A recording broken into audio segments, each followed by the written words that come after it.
नमस्कार दोस्तों, स्वागत है आप सभी का नैंसरी क्लासेस में। यहाँ पर आज मैं आपको इंग्लिश के प्रीवियस ईयर क्वेश्चन सॉल्व कराऊंगी। यहाँ जो क्वेश्चन पेपर मैं आपको सॉल्व करवा रही हूँ ये सुपर टेट 2019 का क्वेश्चन पेपर है। तो आप सभी को पता है कि इंग्लिश में सबसे पहले आपसे पैसेज पूछा जाता है। पैसेज में आपके 2 क्वेश्चन हैं जिनके आंसर आपको पैसेज से ही ढूंढ कर बताने होंगे। ठीक है, पैसेज बहुत सिंपल है तो आप लोगों को अच्छे से समझ में आ जाएगा। यहाँ पर आपका पैसेज है कि poverty is cruel but it is curable. The only known cure is economic pragmatism instead of bully ideology. In the field of economics the tree of ideology has never bore any fruit. We have countless chances for development.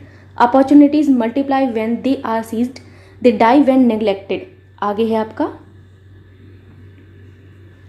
We have barely tapped our immeasurable potential for growth, immense manpower, superb skill and enterprise are to India what oil to the Middle East. The only difference is that the oil will be depleted one day but our human resources will never be.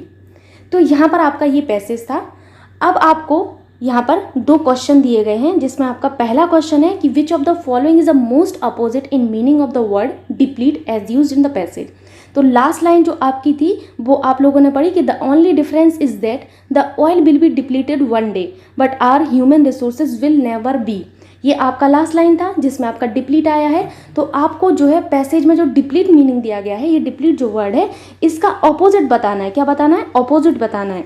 तो यहाँ पर आपके option है regenerate, empty, quench, inflate. ठीक है, अब आपको एक चीज़ बताऊँ, आपके सी टेट में भी बहुत बड़ा सा पैसेज आता है, यूपी टेट में भी आता है, सुपर टेट में भी आता है। तो पैसेज को किस तरीके से सॉल्व करना होता है, जो टेक्निक मैंने मतलब अप्लाई की पैसेज को सॉल्व करने की, बिकॉज मैं इतना लंबा पैसेज पढ़ती थी तो फिर मैं क्वेश्चन पे आती थी, मैं भूल जाती थी पैसेज क्या था। तो मैं क्या करती थी कि सबसे पहले मैं क्वेश्चन पढ़ती थी। जितने भी क्वेश्चन हैं आपके 2 हैं, 4 हैं, 6 हैं, सारे क्वेश्चन मैं रीड कर लेती थी कि क्वेश्चन आपका ये पूछा गया है और ये आपके ऑप्शन है। फिर मैं पैसेज पढ़ती थी तो मुझे याद आता था कि हाँ ये चीज़ तो मेरी पैसेज की क्वेश्चन में पूछी गई है, तो मैं उसको हाईलाइट कर लेती थी और मैं आसानी से क्वेश्चन सॉल्व कर लेती थी। तो आप लोग क्या करें, सबसे पहले क्वेश्चन पढ़ें। जैसे आपने देखा कि डिप्लीट यहाँ पर दिया गया है, आप जाके जब पैसेज पढ़ेंगे बाद में तो आप समझ जाएंगे कि डिप्लीट हमारा क्वेश्चन में पूछा गया है तो डिप्लीट का मतलब क्या होगा। ठीक है, तो ये होता है पैसेज को सॉल्व करने का तरीका। ठीक, तो यहाँ पर आपको बता दूं कि डिप्लीट का जो हिंदी मतलब होता है वो क्या होता है। डिप्लीट का मतलब होता है किसी चीज़ को कम करना या फिर व्यय करना। ये तो हो गए आपके हिंदी मतलब। हिंदी मतलब है कम करना,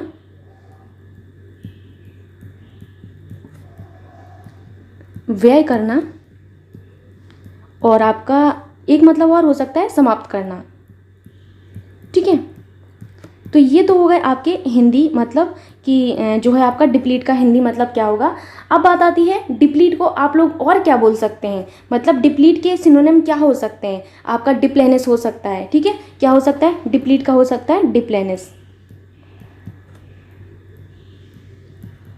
ठीक, तो आपने यहाँ पर सबसे पहले क्या समझा कि डिप्लीट का मतलब है समाप्त करना। अब आपका ऑप्शन है रीजेनरेट। रीजेनरेट का मतलब होता है किसी चीज़ को पुनः पैदा करना, यानी कि इसको हम लोग रीवर्थ कह सकते हैं ना आराम से, क्योंकि किसी चीज़ को पुनः पैदा करना यानी कि रीवर्थ करना। यहाँ पर आपका है समाप्त करना और यहाँ पर है आपका पुनः पैदा करना। ऑपोजिट ढूंढना था, आपको मिल गया रीजेनरेट। लेकिन यहाँ पर मैं इस क्वेश्चन को ऐसे नहीं छोड़ सकती। ठीक है, यहाँ पर मैं आपको सारे मतलब बताऊंगी, एम्प्टी का भी, क्वेंच का भी, इन्फ्लेट का भी, क्योंकि क्वेश्चन आपका सेम टू सेम आपकी परीक्षा में रिपीट नहीं होता है। रिपीट होता है आपका टाइप बदल जाता है। जैसे यहाँ पर हो सकता है आपसे अगली बार एम्प्टी पूछ ले। ठीक, तो एम्प्टी का मतलब क्या होता है? एम्प्टी का मतलब होता है खाली। ठीक है, इसको आप लोग क्या बोल सकते हैं? वॉइड बोल सकते हैं। ठीक है, एम्प्टी को आप वॉइड भी बोल सकते हैं। ठीक है, ब्लैंक भी बोल सकते हैं, ब्लैंक। ब्लैंक के अलावा आप क्या बोल सकते हैं? एडल बोल सकते हैं। ठीक है, और आप क्या बोल सकते हैं? आप नल भी बोल सकते हैं। ठीक, तो ये हुई आपके एम्प्टी के सिनोनिम। अब बात आती है क्वेंच का। क्वेंच का मतलब होता है आपका बुझाना। क्या होता है? बुझाना। ठीक है, तो बुझाना को और क्या बोल सकते हैं हम लोग इंग्लिश में? क्या बोल सकते हैं? एक्सटिंग्विश बोलते हैं। ठीक है, मैं यहाँ लिख देती हूँ, बहुत अच्छा वर्ड है, ये जरूर आप लोग याद रखना, एक्सटिंग्विश। और क्या बोल सकते हैं एक्सटिंग्विश के अलावा? पुट आउट भी बोल सकते हैं। क्या बोल सकते हैं? Put out. ये पुट आउट लिखा हुआ है, ध्यान से देखिएगा इसको, पुट आउट, ठीक है। तो ये हुए आपके क्वेंच के सिनोनिम। इन्फ्लेट का मतलब क्या होता है? इन्फ्लेट का मतलब होता है फुलाना। अब आप लोगों से मैं ऑनेस्टली एक फीडबैक चाहती हूँ। फीडबैक ये है कि मुझे रिसेंटली एक कमेंट आया है कि आप इतने मिनट में इतने क्वेश्चन सॉल्व करा रही हैं। फर्स्ट ऑफ ऑल आप अपनी स्पीड इंक्रीज़ कीजिए। तो आपको एक चीज़ मैं बोलना चाहूँगी, अगर आप लोगों को भी लगता है कि मतलब मैं जो भी यहाँ पर आपको सारे ऑप्शन बता रही हूँ तो वो आपके यूज़फुल नहीं है, तो आप लोग मुझे कमेंट में बता दीजिएगा। तो मैं सारे ऑप्शन नहीं बताऊंगी, जितना आपका क्वेश्चन है मैं उसको वन लाइनर के फॉर्म में पढ़ाती हुई चली जाऊंगी, ठीक है। तो आगे आप लोगों की इच्छा है, मैं बस इतना चाहती हूँ कि मैं कोई भी चीज़ आपको बताऊँ, अगर नेक्स्ट टाइम एग्जाम में आए तो आप उसको सॉल्व कर पाएँ, because same to same question कभी रिपीट नहीं होगा। कभी कभी हो भी जाता है रिपीट, लेकिन मोस्ट ऑफ द टाइम आपसे सेम नहीं पूछ के थोड़ा सा घुमा के पूछ लिया जाता है, ठीक है। आई होप आप इस चीज़ को समझेंगे और आप ऑनेस्ट एक रिव्यू करेंगे। आप जो है कमेंट में बताएंगे कि हाँ मैम, हम लोग इसी तरीके का मतलब एक्सप्लेनेशन चाहते हैं जिस तरीके का आप बता रही हैं, ठीक है।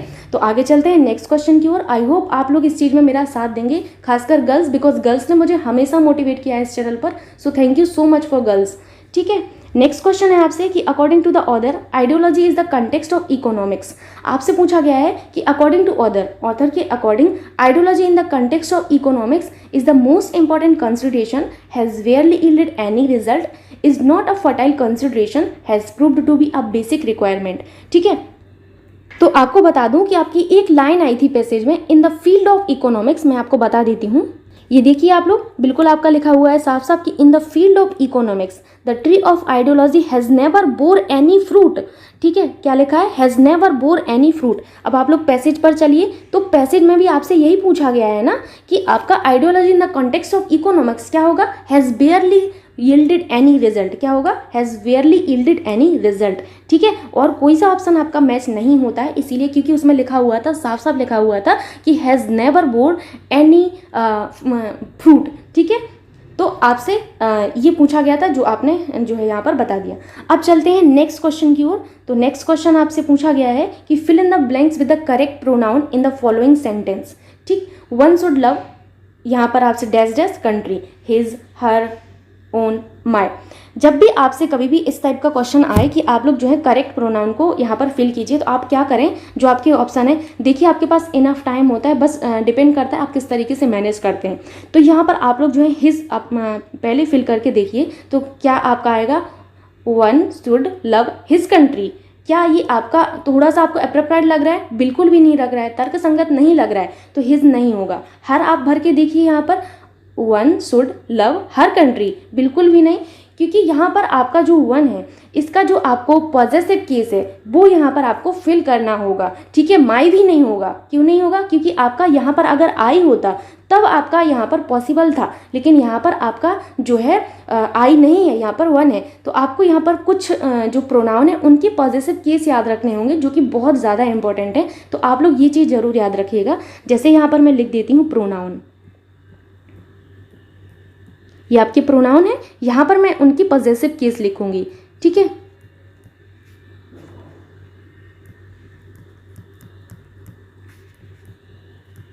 ये आपकी मैं पॉजेसिव केस लिखूंगी। जैसे आपका ही जो होता है, ही का पॉजेसिव केस आपको पता होगा हिज होगा, ठीक है।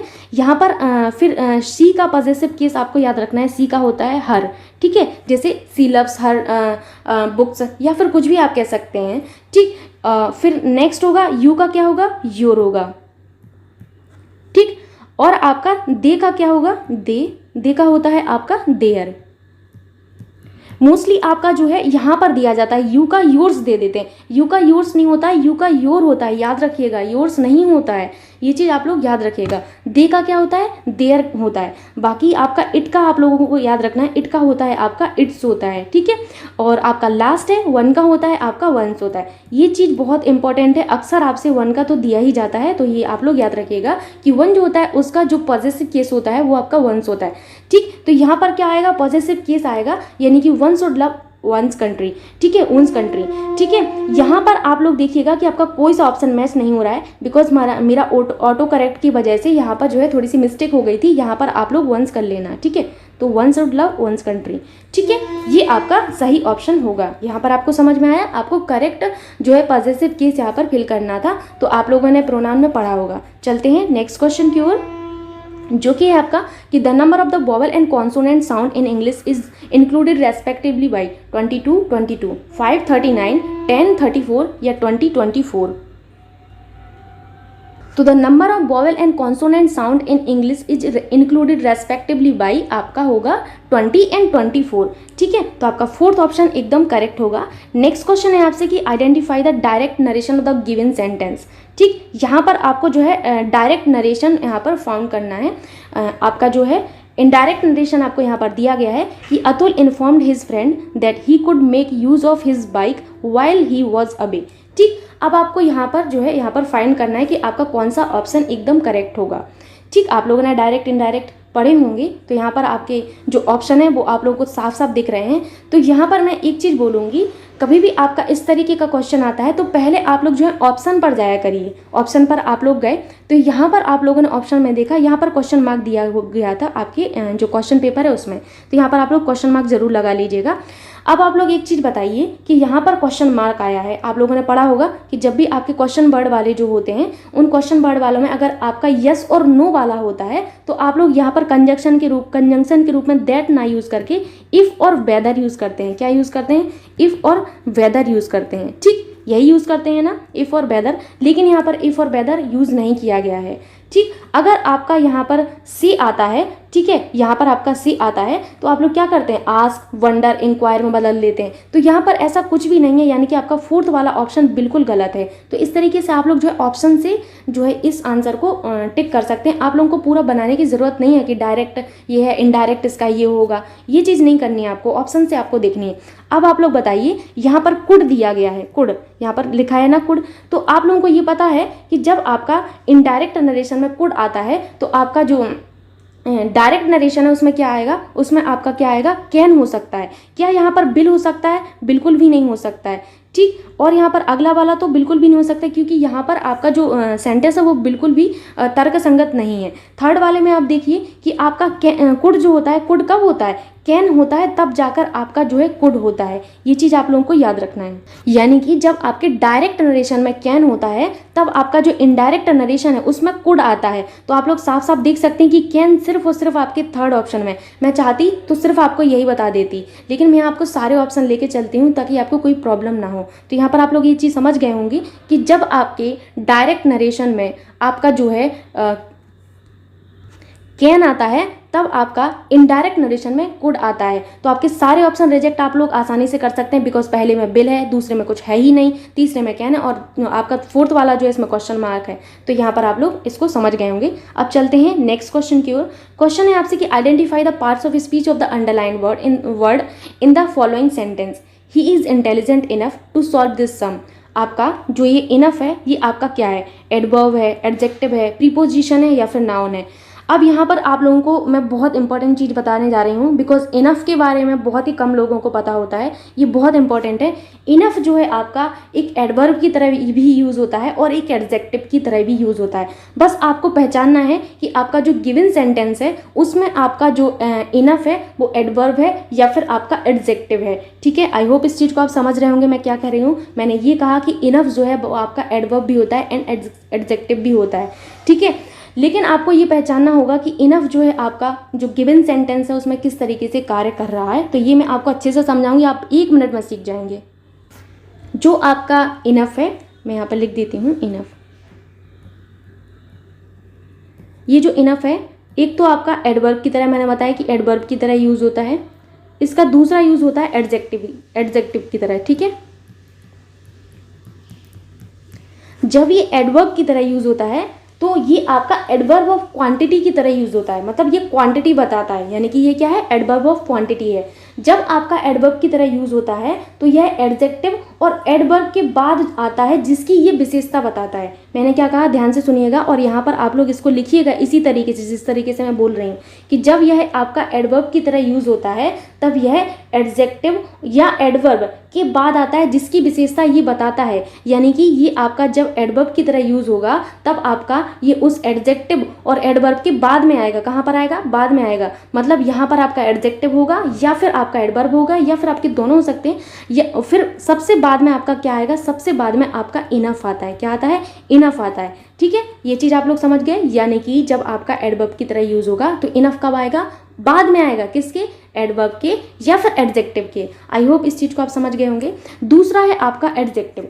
एडजेक्टिव की तरफ जब ये कार्य करेगा तो आपका ये नाउन के पहले आएगा, क्योंकि जब आपका ये एडजेक्टिव की तरह कार्य करेगा तो भाई नाउन के पहले ही आएगा, क्योंकि नाउन की विशेषता कौन बताता है? एडजेक्टिव बताता है। एडजेक्टिव बताता है तो एडजेक्टिव यहाँ पर क्या है? इनफ है। तो यहाँ पर पहले क्या आएगा? इनफ आएगा, फिर आपका क्या आएगा? नाउन आएगा। जो भी आपका नाउन होगा वो आएगा। मैं अब आपको एग्जाम्पल बताती हूँ तो आप लोग क्लियरली इसको समझ पाएंगे। जैसे यहाँ पर मैं इनफ लिख देती हूँ, ये आपका इनफ है, ये आपके एडवर्ब की तरह यूज होगा यहाँ पर, और यहाँ पर मैं आपको एडजेक्टिव की तरह यूज करके दिखाऊंगी। मुझे नहीं लगता कि आज के बाद आप लोग इस चीज़ में कभी कंफ्यूज होंगे।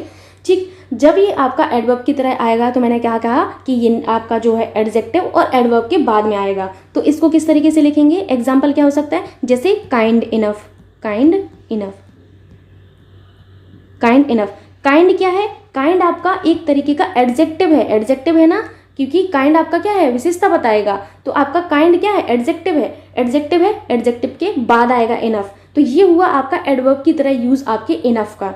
ठीक है, और आप क्या बोल सकते हैं? Helpful enough. हेल्पफुल इनफ बोल सकते हैं।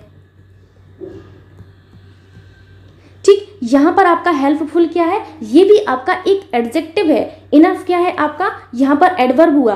क्यों हुआ एडवर्ब? क्योंकि भाई आपने एडजेक्टिव के बाद यूज किया है इनफ को, इसीलिए यहाँ पर ये एडवर्ब की तरह कार्य कर रहा है।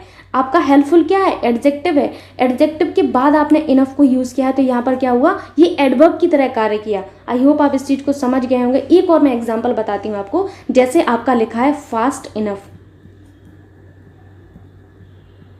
अब आपको बताना है कि ये जो इनफ है वो आपका एडजेक्टिव की तरह कार्य कर रहा है यहाँ पर, या फिर एडवर्ब की तरह। ठीक, तो यहाँ पर फास्ट क्या है? फास्ट आपका क्या है? एडजेक्टिव है। एडजेक्टिव है। इनफ आपका जो है एडजेक्टिव के बाद आ रहा है, यानी कि ये यहाँ पर एडवर्ब की तरह कार्य कर रहा है। ठीक है, समझ गए आप लोग। अब बात आती है आपकी एडजेक्टिव की तरह। जब ये एडजेक्टिव की तरह कार्य करेगा इनफ, तो ये नाउन के पहले आएगा, यानी कि नाउन की विशेषता बनाएगा। जैसे आप लोग बोल सकते हैं इनफ मनी। जैसे आप लोग बोलते हैं आई हैव इनफ मनी। ठीक, तो इनफ मनी, इस तरीके से आपका ये जो है सेंटेंस आपको दिया गया इनफ मनी। ठीक, तो इनफ मनी जब आपको दिया जाएगा तो आप लोग यहाँ पर ये बताइए कि मनी क्या है? मनी आपका एडजेक्टिव है? बिल्कुल नहीं है। एडवर्ब है? बिल्कुल भी नहीं है। मनी आपका नाउन होता है। मनी नाउन है, तो नाउन के पहले आपका इनफ आया है। जब भाई नाउन के पहले इनफ आएगा तो वो एडजेक्टिव कहलाएगा, क्योंकि आप सभी को पता होता है कि नाउन की विशेषता कौन बताता है? नाउन की विशेषता आपके एडजेक्टिव बताते हैं। एडजेक्टिव कहाँ पर आते हैं? क्या नाउन के पहले आते हैं या फिर नाउन के बाद में? नाउन के पहले आते हैं। तो ये इनफ जो है आपका यहाँ पर नाउन के पहले आया है। नाउन के पहले आने का मतलब है यहाँ पर यह एडजेक्टिव की तरह यूज हुआ है। तो ये चीज़ आप समझ गए। जैसे आप इनफ बॉयज़ कहेंगे, इनफ बॉयज़ कहेंगे तो बॉयज़ क्या हैं आपके? नाउन है। बॉयज़ क्या है? नाउन है। नाउन के पहले इनफ आया है, यानी कि यहाँ पर इनफ जो है आपका एडजेक्टिव की तरह कार्य कर रहा है। आई होप ये चीज़ आप लोग समझ गए होंगे और अब आपको कन्फ्यूजन नहीं होगा। आप लोग अब सेंटेंस को देखिए, 1 मिनट में आप जान जाएंगे। यहाँ पर इंटेलिजेंट दिया है, फिर आपको इनफ दिया है। ठीक है, क्या दिया है? इंटेलिजेंट फिर इनफ। अब भाई इंटेलिजेंट के बाद में इनफ आ रहा है ना, तो आपका क्या हुआ? इनफ यहाँ पर क्या हुआ? एडवर्ब हुआ, बिकॉज आपका यहाँ इंटेलिजेंट के बाद में आ रहा है। ठीक है, बाद में आ रहा है, इसका मतलब यहाँ पर ये एडवर्ब हुआ। तो आपका फर्स्ट ऑप्शन एकदम करेक्ट हुआ। ठीक, चलते हैं अब नेक्स्ट क्वेश्चन की ओर। क्वेश्चन है आपसे कि find out the subject in the given sentence. On the top of the hills lives a hermit. ठीक है, तो यहाँ पर आपको ये जो सेंटेंस दिया गया है कि on the top of the hills lives a hermit, इसमें आपको जो सब्जेक्ट है वो फाइंड करना है। Very very simple. ठीक है, ऑप्शन है आपके the hill, a hermit, on the top of the hill. ठीक है,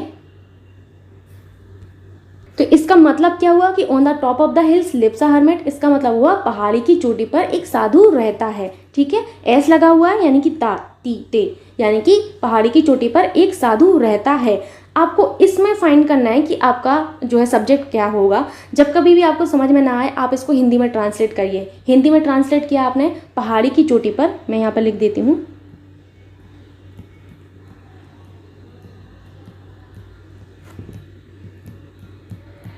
चोटी पर एक साधु रहता है।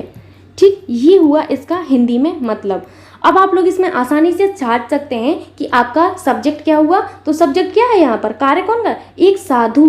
कौन है, साधु। एक साधु आपका यहाँ पर क्या हुआ, एक साधु आपका यहाँ पर सब्जेक्ट हुआ। तो एक साधु को क्या बोला आपने, अ हर्मिट। ठीक है, इसीलिए आपका सेकंड ऑप्शन एकदम करेक्ट होगा, बिकॉज अ हर्मिट आपका इस सेंटेंस में सब्जेक्ट की तरह कार्य कर रहा है। आई होप आप लोग इस चीज को समझ गए होंगे।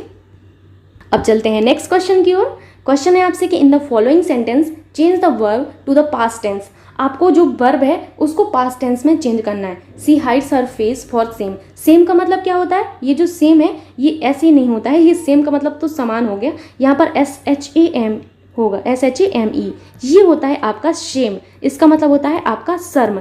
ठीक है, आप यहाँ पर सेम कर लेना, SHAME यानी कि शर्म होता है। तो she hides her face for same.